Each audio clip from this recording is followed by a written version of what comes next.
Good morning बच्चों। आपकी जो यूनिट चल रही थी जैव तकनीकी या बायोटेक्नोलॉजी, उसमें अपन पढ़ रहे थे बच्चों पुनर्योगज डीएनए तकनीक का प्रक्रम। ठीक है, पुनर्योगज डीएनए तकनीक का जो प्रक्रम था उसके कौन कौन से चरण होते हैं वो चरण बच्चों मैंने बिंदुवत रूप से आपको बता दिए थे। पहला जो चरण था डीएनए का विलगन या डीएनए का पृथक्करण, वो अपन ने पढ़ लिया। उसके बाद अपन ने पढ़ा था बच्चों डीएनए का खंडन, रेस्ट्रिक्शन एंडोन्यूक्लिएज के द्वारा अपन डीएनए को काट सकते हैं। जेल इलेक्ट्रोफोरेसिस से खंडों को अलग अलग कर लेते हैं, जो वांछित डीएनए खंड होता है वो अपने को प्राप्त हो जाता है। और लास्ट वीडियो लेक्चर में अपन पढ़ रहे थे लाभकारी जीन का प्रवर्धन। जो अपन ने वांछित डीएनए खंड प्राप्त किया है या जो भी लाभकारी जीन है, उस लाभकारी जीन की मात्रा को बढ़ाया जाता है, बढ़ाया जा सकता है, या अल्प समय में ही उसकी खूब सारी कॉपी बनवाई जा सकती है पॉलीमरेज श्रृंखला अभिक्रिया के द्वारा। अब पॉलीमरेज श्रृंखला अभिक्रिया से अपन क्या करते हैं, उसका क्या उपयोग है।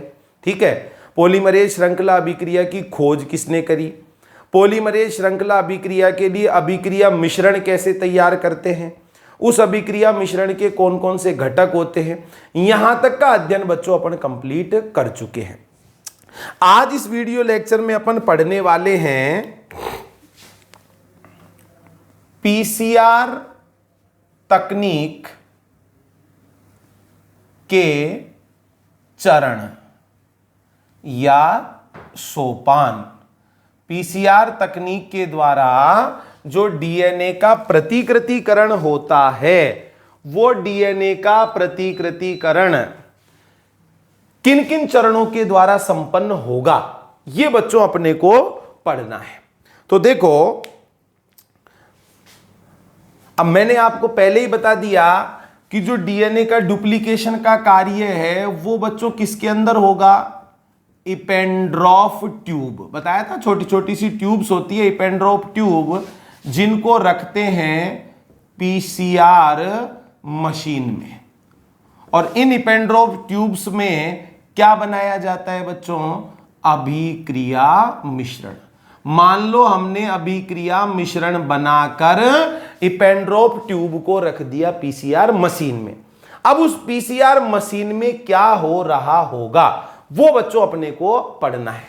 तो 3 चरणों में पीसीआर तकनीक के द्वारा डीएनए का प्रवर्धन होता है। जो सबसे पहला चरण है वो है बच्चों denaturation of DNA. Denaturation of DNA या डीएनए का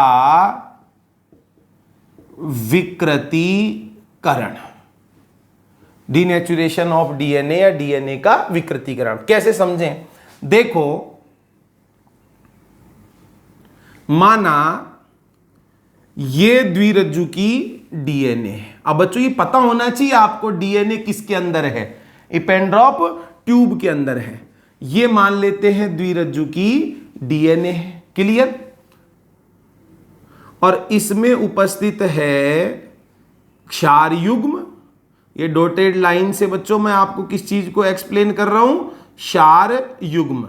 जो क्षारों के जोड़े हैं वो क्षार आपस में किसके द्वारा जुड़े रहते हैं, हाइड्रोजन बंधों के द्वारा जुड़े हुए रहते हैं। इस चीज को अपन ऐसे इमेजिन कर लेते हैं, क्लियर। ये बात तो आपकी समझ में आ रही है ना। ऐसे मान लो भाई ये डीएनए है 5 प्राइम से 3 प्राइम, 3 प्राइम से 5 prime, adenine, thymine, guanine, cytosine, cytosine, guanine, ऐसे ये जोड़े इसके अंदर प्रेजेंट है, क्लियर। अब देखो बच्चों, ये इतना हिस्सा अपन मान लेते हैं जिसका एम्प्लीफिकेशन होना है, जिसका प्रवर्धन होना है। तो इसको अपन मान लेते हैं प्रवर्धित किया जाने वाला क्षेत्र या भाग। ऐसे मान लो बच्चों, ये वो डीएनए का हिस्सा है जिसकी क्या बननी है, कॉपी बननी है, जिसका एम्प्लीफिकेशन होना है। ठीक है, अब इस डीएनए पर सबसे पहले लागू होगा प्रथम चरण, डीनेचुरेशन ऑफ डीएनए। तो क्या होता है इसमें, देखो बच्चों, इस डीनेचुरेशन ऑफ डीएनए में हीट, या ऐसे मान लेते हैं बच्चों high temperature, high temperature 92 95 degree Celsius, mostly वो टेम्परेचर होता है बच्चों 94 डिग्री से। अब ये अपने को नहीं करना होता है, मैंने बताया भी था, पीसीआर मशीन जो होती है वो पूरी तरह से स्वचालित है। तो ऐसे मान लो उस मशीन को जैसे ही अपन चालू कर देंगे, ये फर्स्ट स्टेप जब चलेगा तो उसमें टेम्परेचर कितना हो जाएगा, 94 डिग्री सेल्सियस टेम्परेचर हो जाएगा। अब ये अप्रोक्स अपन मान सकते हैं लगभग 1 मिनट, है ना, ऊपर ज्यादा भी मिल सकता है, 30 सेकंड से लेके 1 मिनट, लगभग 1 मिनट मान लो आप, तो ठीक है।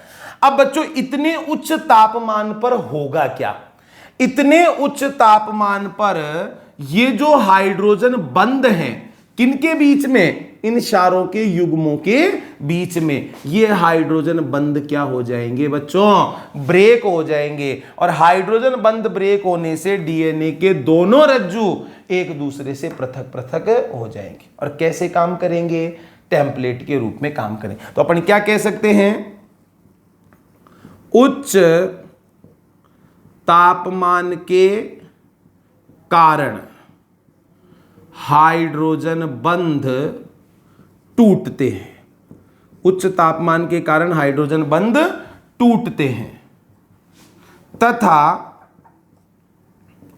द्विरज्जुकी डीएनए, ये बच्चों कैसा डीएनए है, डबल स्टैंडर्ड डीएनए है, द्विरज्जुकी डीएनए, द्विरज्जुकी डीएनए के दोनों रज्जुक पृथक पृथक हो जाते हैं, दोनों रज्जुक पृथक पृथक हो जाते हैं, तथा टेम्पलेट या सांचे के रूप में यूज आते हैं। क्लियर, तो अपन ऐसे इमेजिन कर लें,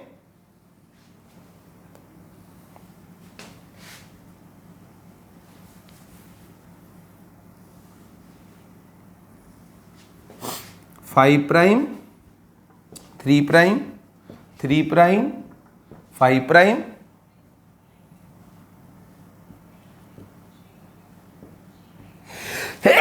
सॉरी,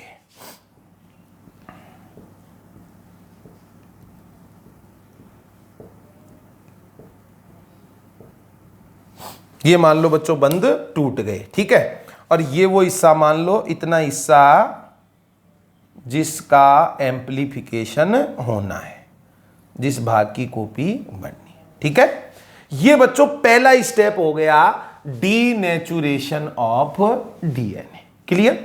अब ये जो दोनों रज्जु हैं, ये दोनों रज्जु कैसे काम करेंगे, टेम्पलेट या सांचे के रूप में काम करेंगे। अब देखो दूसरे स्टेप पर ध्यान देते हैं, ठीक है।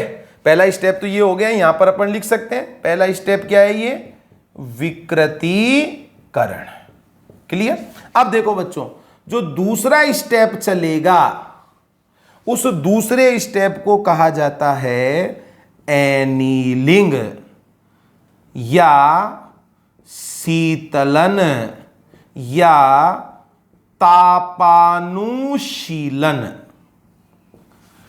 पहला स्टेप विकृतीकरण या डीनेचुरेशन, दूसरा स्टेप क्या हो जाएगा, एनीलिंग या तापानुशीलन। अब क्या होता है इसमें देखो, जो टेम्परेचर है वो टेम्परेचर अब रखा जाता है 40 से 60 डिग्री सेल्सियस, अपने आप उस मशीन के अंदर ही इतना टेम्परेचर अपने आप हो जाएगा। वही अपन मान लेते हैं लगभग 1 मिनट के लिए, थोड़ा कम ज्यादा हो सकता है, लगभग 1 मिनट के लिए। अब बच्चों इस तापमान पर इस पद में, एनीलिंग या शीतलन वाले पद में होता क्या है, तो ध्यान देंगे दोनों पृथक्कृत रज्जुओं के 3' पर प्राइमर या उपक्रमक जुड़ जाते हैं। ये बच्चों सबसे महत्वपूर्ण बात हो गई कि साहब एनीलिंग या तापानुशीलन वाले पद में होगा क्या, ये जो दोनों रज्जु अलग हुए, ऐसे मानो इतने हिस्से की कॉपी बननी है, इस 5' को यहां मान लो और इस 3' को यहां मान लो, ऐसे इस 5' को यहां मान लो और 3' को यहां मान लो। तो दोनों के 3' के सामने, मतलब इसमें तो यहां पर और इसमें यहां पर। याद करो जब रिएक्शन मिक्सचर बनाया गया था तब प्राइमर के कितने सेट काम में लिए थे, 2 सेट अपन ने काम में लिए थे। तो एक प्राइमर इसके 3' के सामने यहां पर और एक प्राइमर इसके 3' के सामने यहां पर जुड़ जाता है। बस इसी पद को बच्चों अपन क्या कहते हैं, शीतलन या तापानुशीलन। कैसे अपन इस चीज को डायग्रामेटिकली समझ सकते हैं, तो देखो बच्चों,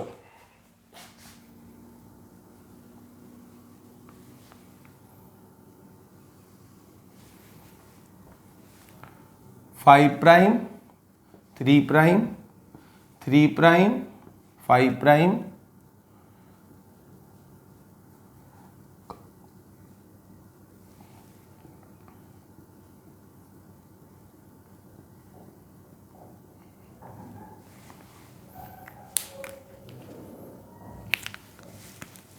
ये इतना हिस्सा अपन मान लेते हैं जिसका एम्प्लीफिकेशन होना है, जिसकी कॉपी बननी है। अब देखो बच्चों ध्यान देंगे,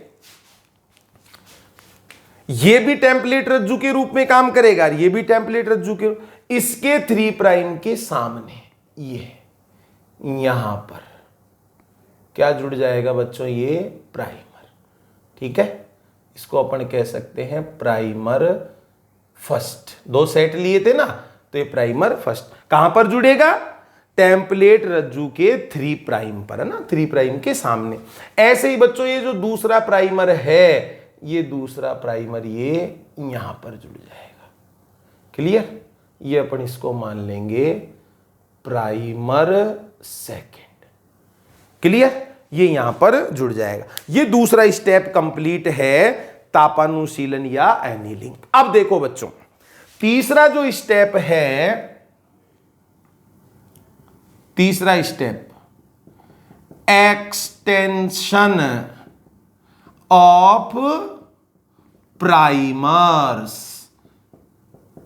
प्राइमर का प्रसार। तीसरे स्टेप को क्या कहेंगे, एक्सटेंशन ऑफ प्राइमर या प्राइमर का प्रसार। इस स्टेप में बच्चों काम आएंगे क्या, टैग डीएनए पॉलीमरेज एंजाइम। ठीक है, और यहीं पर काम आएंगे चारों टाइप के डीएनटीपीज। याद करो बच्चों, लास्ट लेक्चर में मैंने आपको डीएनटीपीज और टैग डीएनए पॉलीमरेज के बारे में समझा दिया था। वो डीएनटीपीज और टैग डीएनए पॉलीमरेज यहां पर यूज आएंगे। इस स्टेप में बच्चों टेम्परेचर रखा जाता है 72 डिग्री सेल्सियस, अपने आप हो जाएगा। क्यों, ये 72 डिग्री सेल्सियस तापमान है, वो बच्चों टैग डीएनए पॉलीमरेज की क्रियाशीलता के लिए अनुकूलतम तापमान है। मतलब इस तापमान पर यह एंजाइम अच्छी तरीके से काम करता है, इसलिए इस स्टेप पर टेम्परेचर कितना रखा जाता है, 72 डिग्री सेल्सियस। आगे बात समझ में। अब बताओ इस स्टेप में होगा क्या, तो ध्यान दो, मैंने आपको बताया था इन न्यूक्लियोटाइड्स को, ये 4 टाइप के डीएनटीपीज थे, कौन कौन से, डीएटीपी, डीजीटीपी, डीसीटीपी और डीटीटीपी। 4 टाइप के न्यूक्लियोटाइड थे। इनको कौन जुड़वाएगा, टैग डीएनए पॉलीमरेज। किसके आगे जुड़वाएगा, इन प्राइमर्स के आगे। तो बच्चों इन प्राइमर्स के आगे जब न्यूक्लियोटाइड जुड़ेंगे तो एक रज्जु ये इसके सामने बन जाएगा, इस प्राइमर के सामने जब न्यूक्लियोटाइड जुड़ेंगे तो एक रज्जु ये इसके सामने बन जाएगा। मैं पहले ही आपको बता चुका कि जो डीएनए का प्रतिकृतिकरण होता है वो बच्चों कौन सी दिशा में होता है, 5 प्राइम से 3 प्राइम डायरेक्शन में होता है। तो नए बनने वाले का 5 प्राइम यहां पर माना जाएगा, तो 5 प्राइम से 3 प्राइम की ओर। ऐसे ही नए बनने वाले का 5 प्राइम यहां माना जाएगा, तो 5 प्राइम से 3 प्राइम। दोनों रज्जु एक दूसरे के विपरीत बनेंगे, लेकिन बनेंगे कौन सी दिशा में, 5 प्राइम से 3 प्राइम दिशा में बनेंगे। कौन से चरण में, देखो चरण का नाम ही क्या है, एक्सटेंशन ऑफ प्राइमर। एक्सटेंशन का मतलब होता है बच्चों फैलना, प्रसार होना। किसका प्रसार होएगा, प्राइमर का। कब होएगा, जब न्यूक्लियोटाइड जुड़ेंगे। कौन जोड़ेगा, टैग डीएनए पॉलीमरेज। कैसे, देखो बच्चों,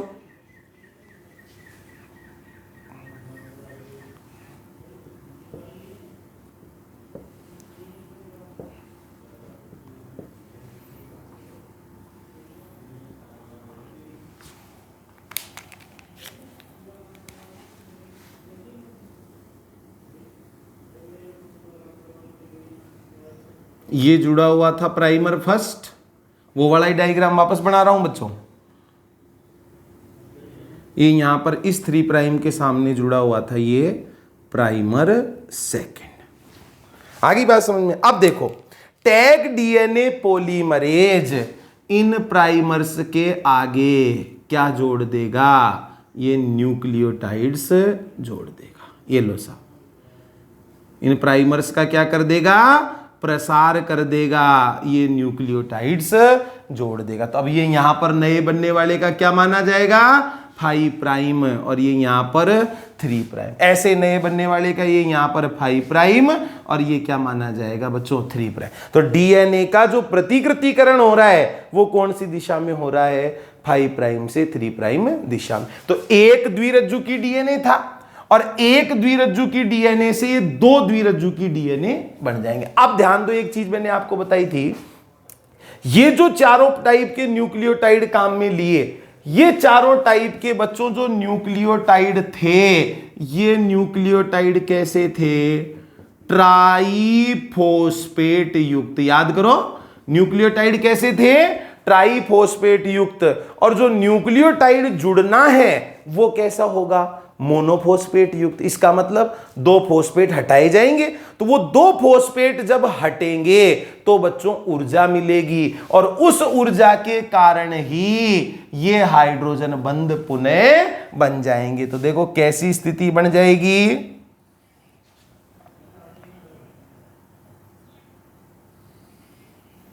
इतना हिस्सा मान लेते हैं, इतने बाकी कॉपी बननी है ना, तो ये इतना हिस्सा मान लेते हैं, 5 प्राइम 3 प्राइम 5 प्राइम और ये 3 प्राइम।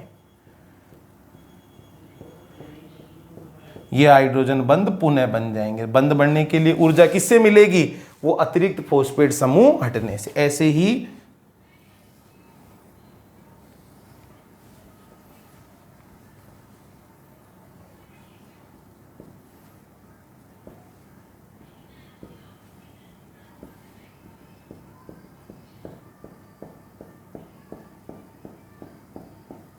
ये लो साहब, एक द्विरज्जु की डीएनए था, एक द्विरज्जु की डीएनए से ये 2 क्या बन गए, द्विरज्जु की डीएनए।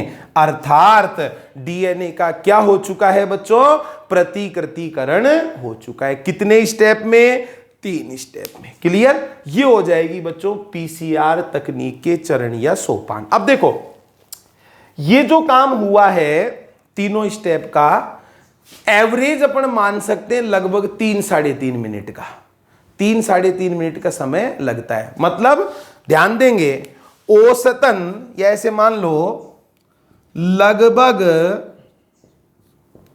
1 हावर्स में पीसीआर के 30 चक्र चल जाते हैं। लगभग 1 घंटे में पीसीआर के कितने चक्र चल जाएंगे, 30 चक्र। मतलब ये 2 द्विरज्जु की डीएनए बन गए। अब इन दोनों के ऊपर कौन सा स्टेप चलेगा, वही वापस पहला स्टेप चलेगा, विकृतीकरण। ये दोनों अलग, ये दोनों अलग। फिर चारों कैसे काम करेंगे? वही टेम्पलेट या साँचे के रूप में काम करेंगे, चारों के 3 प्राइम के सामने ऐसे। क्या जुड़ जाएगा बच्चों? प्राइमर। वही दूसरा स्टेप हो जाएगा, शीतलन या तापानुशीलन। और फिर तीसरे स्टेप में प्राइमर का प्रसार हो जाएगा। तो 2 द्विरज्जु की डीएनए से कितने बन जाएंगे? 4, 4 से 8, 8 से 16। ऐसे लगभग 1 घंटे में पीसीआर के कितने चक्र चल जाते हैं बच्चों? 30 चक्र चल जाते हैं। और इन 30 चक्रों की सहायता से 1 बिलियन गुना, 1 बिलियन गुना मतलब 10 की पावर 9, 1 बिलियन गुना तक डीएनए का क्या हो सकता है? प्रवर्धन हो सकता है। 1 बिलियन गुना तक डीएनए का प्रवर्धन किया जा सकता है। समझ में आ गए बच्चों? ये तीनों स्टेप क्लियर हैं। अब देखो ये 1 बिलियन गुना की कहानी अपन और समझ लेते हैं बेटा। तू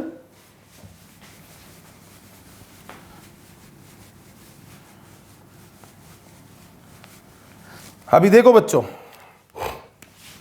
2 की पावर 10, 2 की पावर 10, अभी जैसे 1 से 2, 2 से 4, 4 से 8, 8 से 16, ऐसे अपन देखें 2 की पावर 10 1024, इसको अपन लगभग मान लेते हैं 1000। लगभग अपन इसको क्या मान लेते हैं बच्चों? 1000। और 1000 अपन कैसे लिख सकते हैं? 10 की घात 3। तो 10 चक्र चलेंगे तो इतने। अरे आ गई बात समझ में? फिर 10 की घात 3, 10 की घात 3, भाई 30 चक्रों की बात हो रही है ना, तो 10 चक्र चल जाएंगे तो इतनी कॉपीज बन जाएगी। 1024, 1000 के बाद 10 की घात 3, 10 की घात 3, 10 की घात 3, 10 की पावर 9। ये बात आपकी समझ में आ रही है क्या?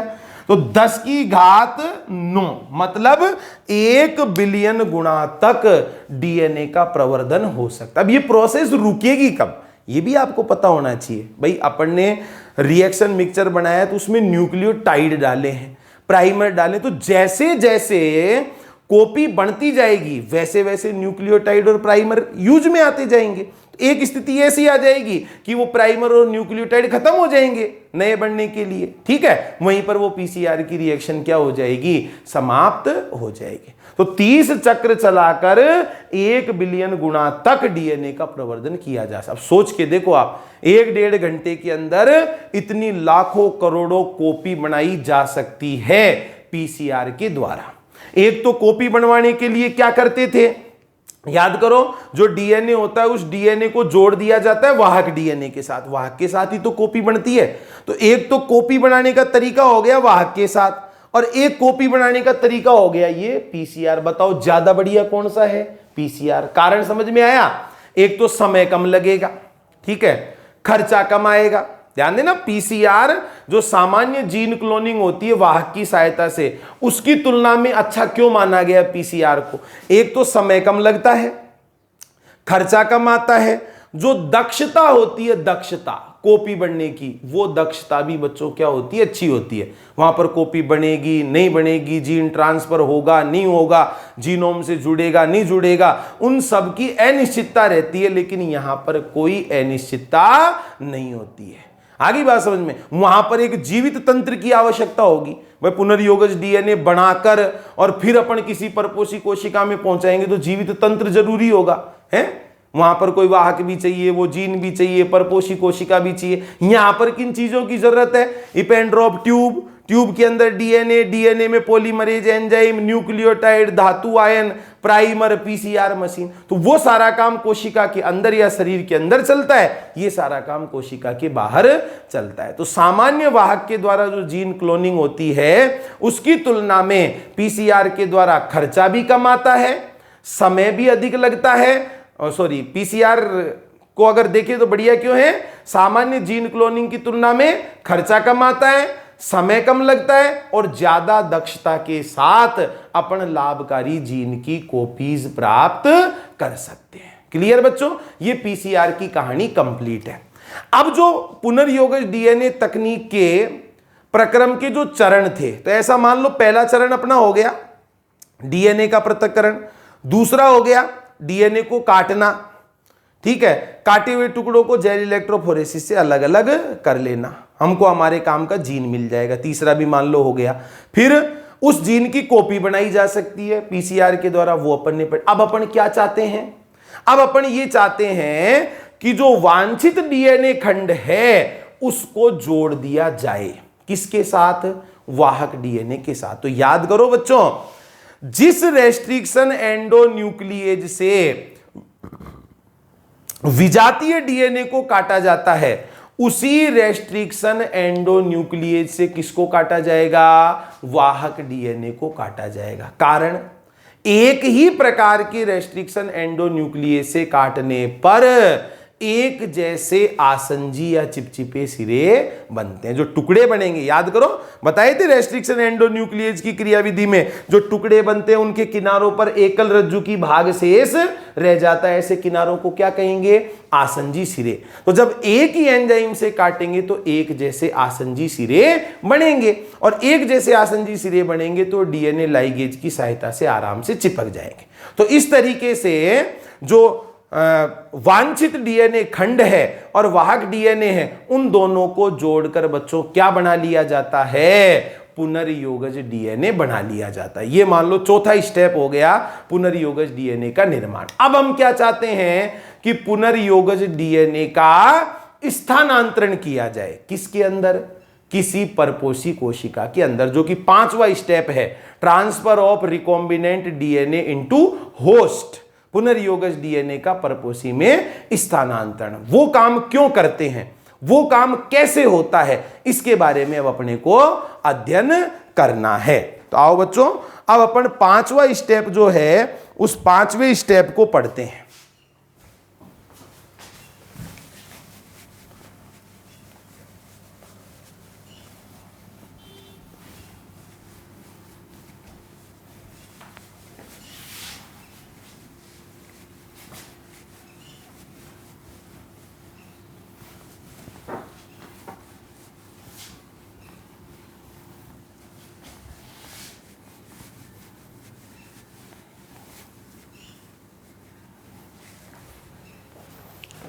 देखो बच्चों,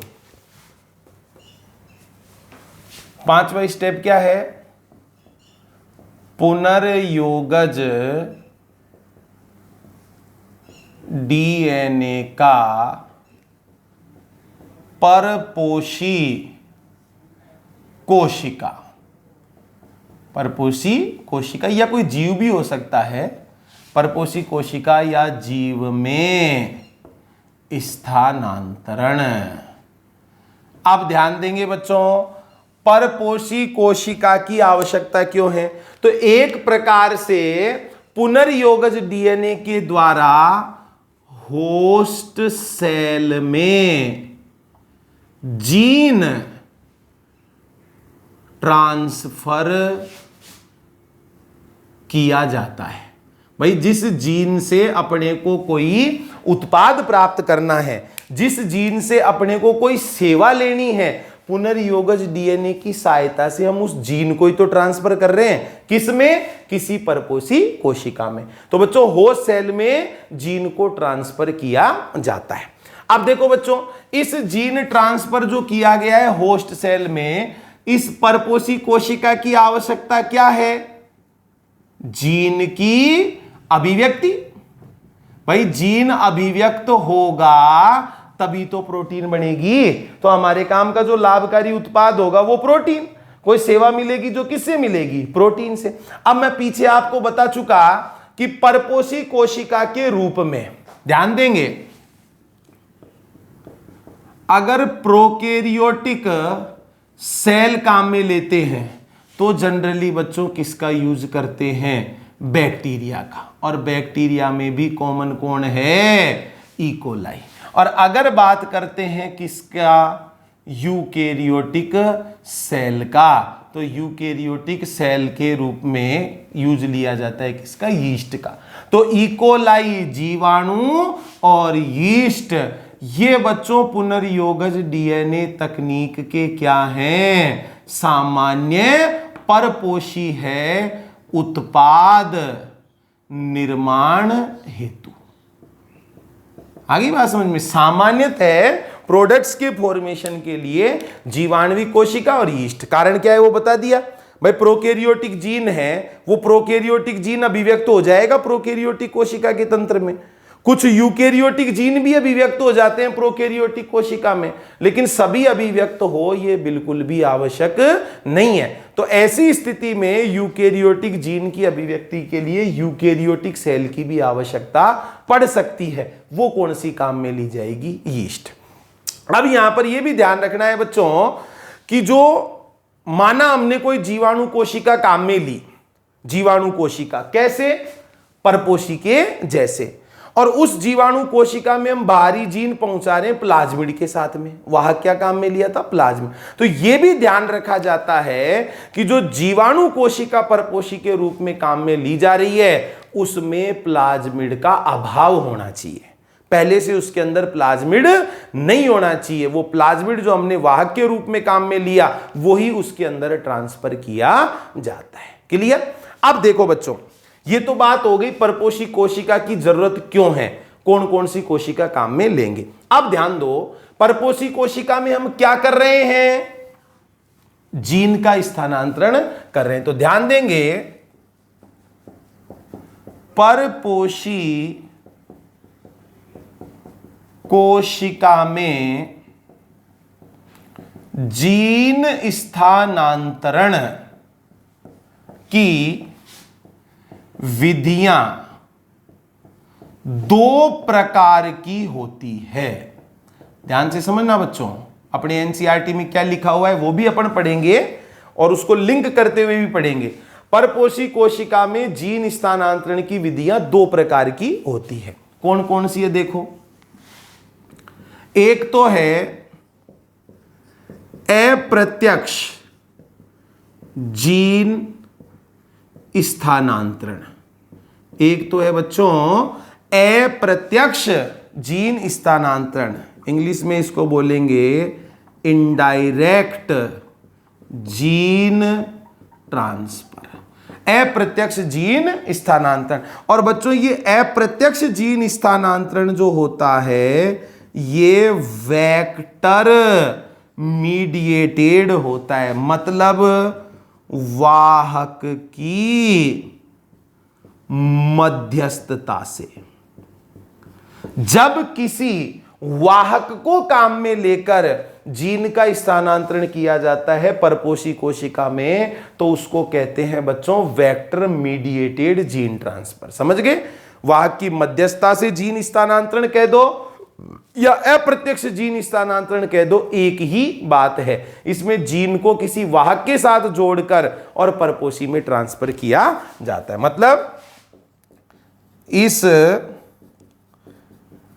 विधि में किसी वाहक, अब वाहक जैसे बहुत सारे उदाहरण में आपको बता चुका, टीआई प्लाज्मिड है, ठीक है। टीआई प्लाज्मिड के अलावा जीवाणु भोजी डीएनए है, इसके अलावा कोजमिड, ठीक है। कोजमिड के अलावा और देखिए bacterial artificial chromosome, yeast artificial chromosome, ये सब किसके उदाहरण है बच्चों? वाहक के उदाहरण। तो इस विधि में किसी वाहक, ये एग्जाम्पल हो जाएंगे, की सहायता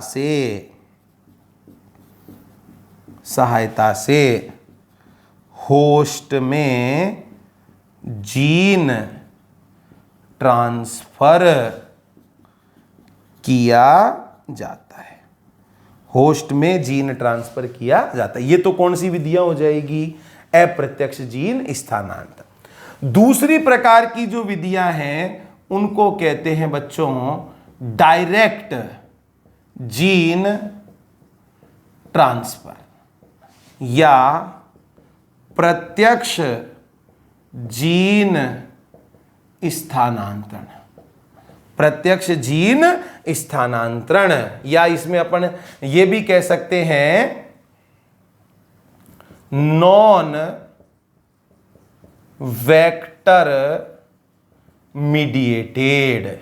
नॉन वेक्टर मीडिएटेड, वाहक मध्यस्थता रहित, इसमें किसी वाहक का प्रयोग नहीं किया जाता। डायरेक्ट ही किसी परपोषी कोशिका में लाभकारी जीन को या वांछित जीन को या वांछित डीएनए खंड को स्थानांतरित किया जाता। कैसे कर सकते हैं? डायरेक्ट, बिना वाहक के। तो समझो बच्चों इसमें क्या कहेंगे, पहले तो अपन ये कह सकते हैं, इस विधि हेतु पुनर्योगज डीएनए से, माना पुनर्योगज डीएनए है भाई, वाहक के साथ में मान लो जोड़ा हुआ है विजातीय डीएनए, तो वो तो क्या होगा? पुनर्योगज डीएनए ही तो होगा। इस विधि हेतु पुनर्योगज डीएनए से स्प्लाइसिंग प्रक्रिया के द्वारा वांछित जीन को प्राप्त कर लिया जाता है।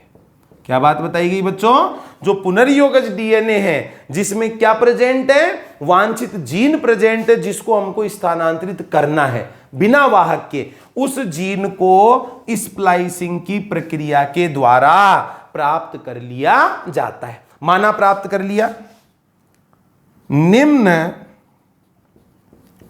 तरीकों से प्रत्यक्षतः जीन परपोषी सेल में ट्रांसफर किया जा सकता है। बोलो बच्चों, यहां तक की बात समझ में आ गई? इनडायरेक्ट जीन ट्रांसफर किसको कहेंगे? डायरेक्ट जीन ट्रांसफर किसको कहेंगे? डायरेक्ट जीन ट्रांसफर में किसकी आवश्यकता नहीं है? वाहक की आवश्यकता नहीं। तो डायरेक्ट जीन ट्रांसफर कौन कौन से तरीकों से हो सकता है, या अपन ऐसे मान सकते हैं प्रत्यक्ष जीन स्थानांतरण की कौन कौन सी विधियां हैं, उनके बारे में अपन पढ़ते हैं।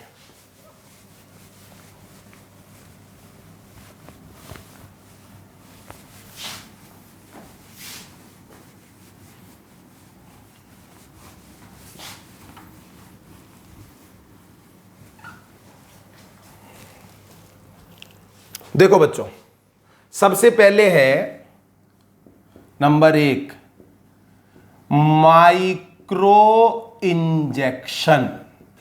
माइक्रो इंजेक्शन या सूक्ष्म अंतःक्षेपण। माइक्रो इंजेक्शन या सूक्ष्म अंतःक्षेपण। अब देखो नाम से ही पता चल रहा है माइक्रो इंजेक्शन। बच्चों ये जो माइक्रो इंजेक्शन विधि है ना, इसमें क्या होता है, ऐसे मान लो सूक्ष्मदर्शी से ऑब्जर्व कर रहे होते हैं, कोशिका को किससे देख रहे होते हैं? सूक्ष्मदर्शी से।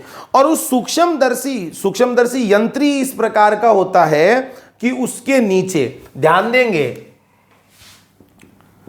कांच की अत्यंत कम व्यास वाली ट्यूब्स होती है। कांच की अत्यंत कम व्यास वाली, अपना जैसे जो हेयर है, बाल है, इसका तो व्यास ऐसे मान लो बहुत ज्यादा है, इसकी तुलना में भी और कम व्यास वाली क्या होती है बच्चों? कांच की ट्यूब्स होती है। इन ट्यूब्स को कहा जाता है माइक्रोपीपेट। क्या कहते हैं बच्चों इन ट्यूब्स को? माइक्रोपीपेट। और इन माइक्रोपीपेट में डीएनए को फिल कर दिया जाता है। भाई जो जीन है वो जीन डीएनए का टुकड़ा ही तो है, तो उस डीएनए के खंड को या डीएनए को किस में भर दिया जाएगा? इन अत्यंत कम व्यास वाली कांच की नलियों के अंदर भर दिया जाता है। समझ गए? अब ऐसे मान लो वो कांच की नलियां उस सूक्ष्मदर्शी में नीचे लगी हुई है, उनसे अपन ऑब्जर्व कर रहे हैं, कोशिका दिख रही है, कोशिका का केंद्रक दिख रहा है, तो उन कांच की नलियों में जो भरा हुआ डीएनए है उसको डायरेक्ट ही इंजेक्ट करवा दिया जाता है। किसके अंदर? कोशिका के केंद्रक के अंदर। तो अपन क्या कह सकते हैं? डीएनए को फिल कर दिया इन नलियों में और सीधे ही कोशिका के केंद्रक में इंजेक्ट करा देते हैं। सीधे ही बच्चों किस में इंजेक्ट करा देते हैं? कोशिका के केंद्रक में इंजेक्ट करा देते हैं। अब इस तरीके के द्वारा जंतु कोशिकाओं में नॉर्मली, ध्यान रखना बच्चों, जंतु कोशिकाओं में क्या नहीं होता है? कोशिका भित्ति नहीं होती है, केवल झिल्ली होती है। तो ये जो कांच की नलियां होती है वो आसानी से उसको भेद सकती है। अपनी बुक में तो ये भी लिखा हुआ है कि आप पादप कोशिकाओं में भी पहुंचा सकते हैं जीन को इस विधि के द्वारा, लेकिन प्लांट सेल में जीन ट्रांसफर करने के लिए तकनीक कम काम में ली जाती है। जनरली किसके लिए काम में ली जाती है? जंतु कोशिकाओं के लिए काम में ली जाती है। तो एक विधि तो ये हो जाएगी माइक्रो इंजेक्शन। नेक्स्ट दूसरी विधि देखो बच्चों, इलेक्ट्रोपोरेशन। इलेक्ट्रोपोरेशन या इसको कह सकते हैं अपन वैद्युत छिद्रण। इलेक्ट्रोपोरेशन या वैद्युत छिद्रण, देखो नाम से पता चल रहा है वैद्युत छिद्रण। क्या करते हैं? इस विधि में उच्च वोल्टता के विद्युत झटकों से सेल मेम्ब्रेन में अस्थायी छिद्र बनाए जाते हैं। देखो नाम से पता चल रहा है इलेक्ट्रोपोरेशन, इलेक्ट्रिसिटी, उच्च वोल्टता के करंट से, पोरेशन पोर फॉर्मेशन, छिद्र निर्माण, उच्च वोल्टता के विद्युत झटकों से सेल मेम्ब्रेन में क्या बनाए जाते हैं? टेम्परेरी पोर, अस्थायी छिद्र। और जो ये अस्थायी छिद्र होते हैं ये डीएनए के प्रवेश को क्या बनाते हैं बच्चों? सुगम बनाते हैं। ऐसे मान लो जो डीएनए होता है वो इन अस्थायी छिद्रों से आसानी से कोशिका के अंदर प्रवेश कर जाता है। तो ये कौन सा तरीका हो जाएगा? इलेक्ट्रोपोरेशन। नेक्स्ट अगला मेथड देखो, लिपोसोम द्वारा। लिपोसोम द्वारा बच्चों, ये जो लिपोसोम होते हैं ये लिपिड से निर्मित अत्यंत छोटे बैग या थैले मान सकते हैं। लिपिड से बने हुए बहुत ही छोटे बैग या थैले मान सकते हैं, जिनको क्या बोलते हैं? लिपोसोम। और ये लिपिड के जो बैग या थैले होते हैं इनमें बच्चों डीएनए को रखा जाता है। जिस डीएनए को अपने को खंड को ट्रांसफर करना है वो इन लिपोसोम के अंदर रखा जाता है। और ये लिपोसोम जो होते हैं ये लिपोसोम बच्चों प्रोटोप्लास्ट से जुड़कर, मतलब जीव द्रव्यक से जुड़कर कोशिका झिल्ली से होकर आसानी से विसरित हो जाते हैं। कोशिका झिल्ली में से होकर और आराम से आर पार चले जाएंगे ये लिपोसोम। नेक्स्ट अगली विधि देखो बच्चों, जीन गन या बायोलिस्टिक गन विधि। जीन गन या बायोलिस्टिक गन विधि। अब देखो बच्चों इसमें क्या होता है? बायोलिस्टिक गन, इसमें भारी धातुएं जैसे स्वर्ण, टंगस्टन, इनके क्या लिए जाते हैं? अत्यंत सूक्ष्म कण। भारी धातुएं जैसे स्वर्ण, टंगस्टन, इनके क्या लिए जाएंगे? अत्यंत सूक्ष्म कण लिए जाते हैं। और इन अत्यंत सूक्ष्म कणों पर डीएनए को लेपित कर दिया जाता है। ऐसे मान लो कि डीएनए को चिपका दिया जाता है। अभी जैसे मान लो कोई कंकड़ है और उस कंकड़ को अपन गीला कर दे, मिट्टी में डाल दें तो तो उस कंकड़ के चारों तरफ क्या चिपक जाएगी, मिट्टी चिपक जाएगी। तो ऐसे मान लो बच्चों, ये स्वर्ण या टंगस्टन जो भारी धातु है, इनके बहुत ही अत्यंत छोटे कण होते हैं जिनके चारों तरफ डीएनए को लेपित कर दिया जाता है। ये जो छोटे कण होते हैं ना, इनको बोलते हैं बच्चों माइक्रो प्रोजेक्टाइल। क्या बोलते हैं इनको? Micro projectile. अब ये जो माइक्रो प्रोजेक्टाइल है जिन पर डीएनए को लेपित कर दिया, अब इन कणों की जो लक्ष्य कोशिका होती है, जिसमें अपने को जीन को ट्रांसफर करना है, डीएनए को ट्रांसफर करना है, लक्ष्य कोशिका पर उच्च वेग से कणों की बमबारी की जाती है। आपने पढ़ा भी होगा बच्चों, रेदरफोर्ड का पढ़ा था, स्वर्ण पत्ती प्रयोग रेदरफोर्ड का, जिसमें अल्फा कणों की बौछार उसने करवाई थी, है ना। तो ऐसे ही मान लो कि जो भी अभी मान लो कोई पादप कोशिका है और पादप कोशिका में अपने को जीन या डीएनए का टुकड़ा पहुंचाना है, तो वो टारगेट सेल है, उस टारगेट सेल पर बहुत वेग से इन कणों की बौछार करवाई जाती। तो उच्च वेग की वजह से भित्ति को, झिल्ली को भेदते हुए ये कण कोशिका के अंदर पहुंच जाते हैं और डीएनए उनके साथ साथ क्या हो जाता है बच्चों, ट्रांसफर हो जाता है। इस विधि को क्या कहेंगे, जीन गन या बायोलिस्टिक गन। और लास्ट जो मेथड है नंबर 5, वो है बच्चों रसायनों की मध्यस्थता से,